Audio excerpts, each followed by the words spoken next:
Okay, so here we got the 250. I gotta put a new stator pack in her, but all the wiring and everything's here. Working on fabricating.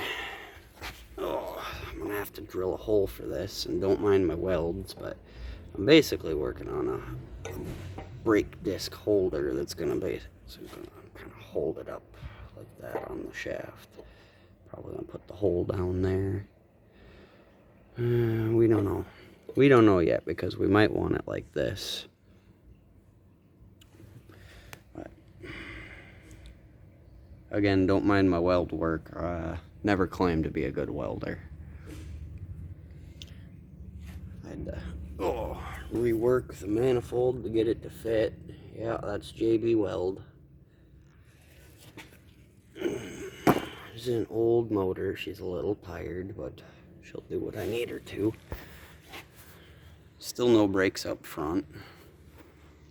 Aftermarket handlebars, a little bit more off-road oriented, and we're gonna do different foot pegs. I'm thinking up front here, I'm actually gonna take a piece of pipe and run it out and then mate it to this and right around here, and then stick adjustable position bars on it until I figure out exactly where I want them and like them, and then I'll weld them in place. I was thinking farther back here, that way I can stand up all the way on the bike for off-road and then keep the flat spots up front here like little almost like running boards for if I want to go, you know, just cruising, just put your feet there relaxed, no need to be banging gears and hitting jumps. And then I think my very final, by the time I'm done with her all the way, is I'm going to take this bar here and I'm going to cut her. I'm going to cut it here. I'm going to take this bar and I'm going to cut it here. I'm going to bend this bar up to match the back of that and put in a gusset right there to mount a suspension, a shock to. Put a rear swing arm on. Remove this bearing and move it to just barely above the swing arm so that chain tension is not really going to be an issue. Because the way this works is the motor drives this sprocket and that sprocket drives this piece in here, which then drives that rear tire. Now, if I do the same thing, but I take this sprocket and I move it back here and I put a little jack shaft on so that it comes back around the back side of this bar here. Tire is going to be moved backwards anyway.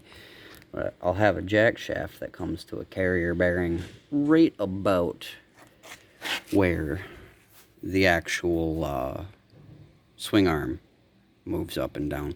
Hell, I was thinking maybe even put the jack shaft in the swing arm and then do 4 sets of bearings.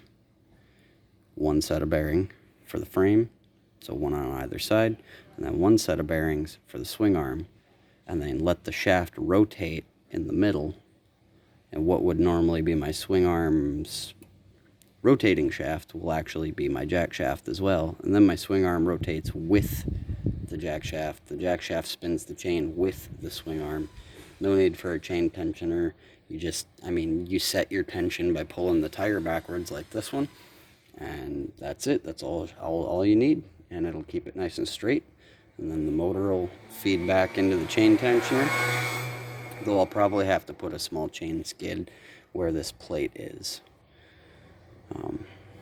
This mount actually comes to the motor. We're going to be 3-point mounting her. 1 down here, 1 right there, and 1 up here in the top. The one on the top is going to basically be keep her, try and keep some vibration out of her. And the 2 at the bottom are your solid mounts. They go straight to the frame. I'm sure you can see my top mounts are already welded. They hold this, these are the top mounts. They hold that top plate. Keep the head from vibrating around too much.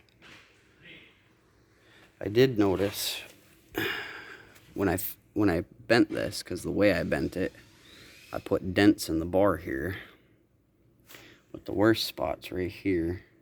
It's actually the weld here cracked at the top of this. However, it's still solidly welded to this main bar here, the crossbar, and that's solidly welded to the rest of the top frame. So I think I'm gonna just, after I'm done with the motor, before I permanently mount it, I'm gonna cut this back and put another bead of weld there to kind of fix that.